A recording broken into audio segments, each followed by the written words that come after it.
Bismillahirrahmanirrahim. Assalamualaikum warahmatullahi wabarakatuh dan salam satu MRSM TNT.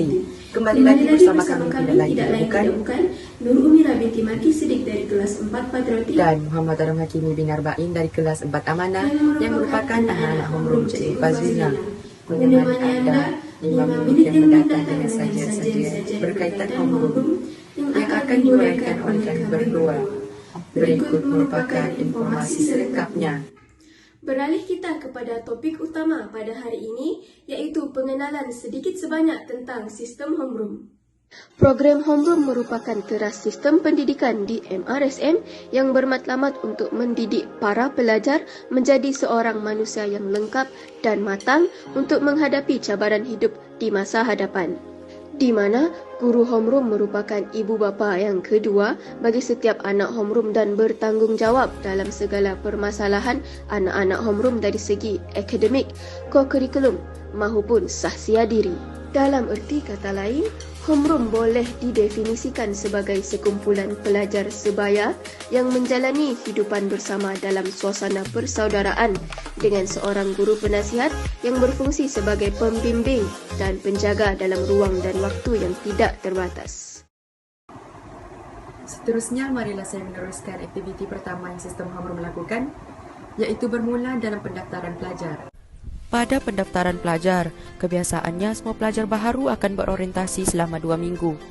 Dalam berorientasi ini, semua pelajar yang baharu akan berjumpa dengan homeroom masing-masing secara bersemuka. Dalam masa 2 minggu itu juga, pelajar-pelajar baharu akan diajarkan bagaimana cara pengurusan diri di asrama. Hal ini dapat membiasakan pelajar-pelajar untuk mengurus diri mereka sendiri tanpa bantuan ibu bapa lagi. Mereka juga akan melakukan jelajah bumi peladang bersama ahli-ahli homeroom yang lain di kawasan Bandar Tawau. Jelajah ini mungkin akan menghabiskan masa 1 hari sahaja. Di MRSM Tun Mustafa Tawau, perjumpaan homeroom akan diadakan 2 kali sebulan pada setiap hari Isnin. Perjumpaan ini selalunya diadakan selepas waktu PDP berlangsung, selepas waktu Zohor dan waktu makan tengah hari pelajar. Antara aktiviti-aktiviti yang malar dilakukan semasa perjumpaan homeroom ialah membuat modul yang telah disediakan oleh pihak pengurusan maktab. Selain itu, perjumpaan homeroom bukan sahaja dibuat pada waktu yang telah ditetapkan tetapi juga boleh dibuat pada bila-bila masa. Tuntasnya, perjumpaan homeroom dapat merapatkan lagi hubungan sesama ahli homeroom serta guru homeroom. Tambahan lagi, aktiviti homeroom yang sentiasa membuatkan pelajar tertunggu-tunggu adalah Corporate Social Responsibility, iaitu dikenali sebagai CSR.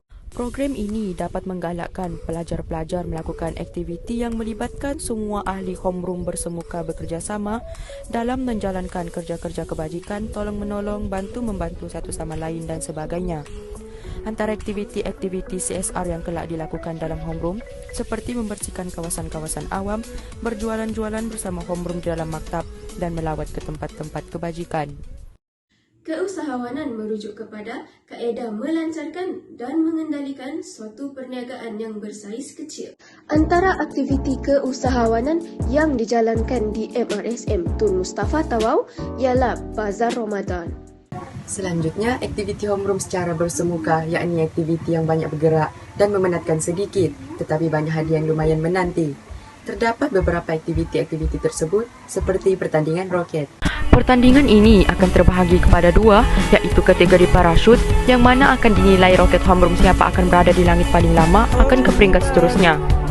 Serta kategori target, di mana setiap homeroom akan melancarkan roket mereka dengan jarak yang telah ditetapkan.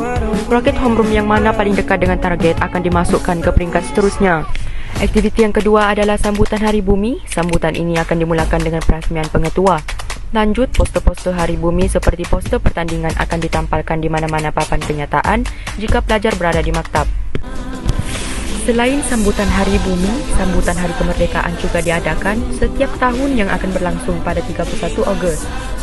Sambutan ini sama sahaja seperti sambutan Hari Bumi dari segi pelancarannya. Aktiviti yang terakhir ialah sambutan yang ditunggu-tunggu oleh para pelajar juga, iaitu sambutan Hari Raya.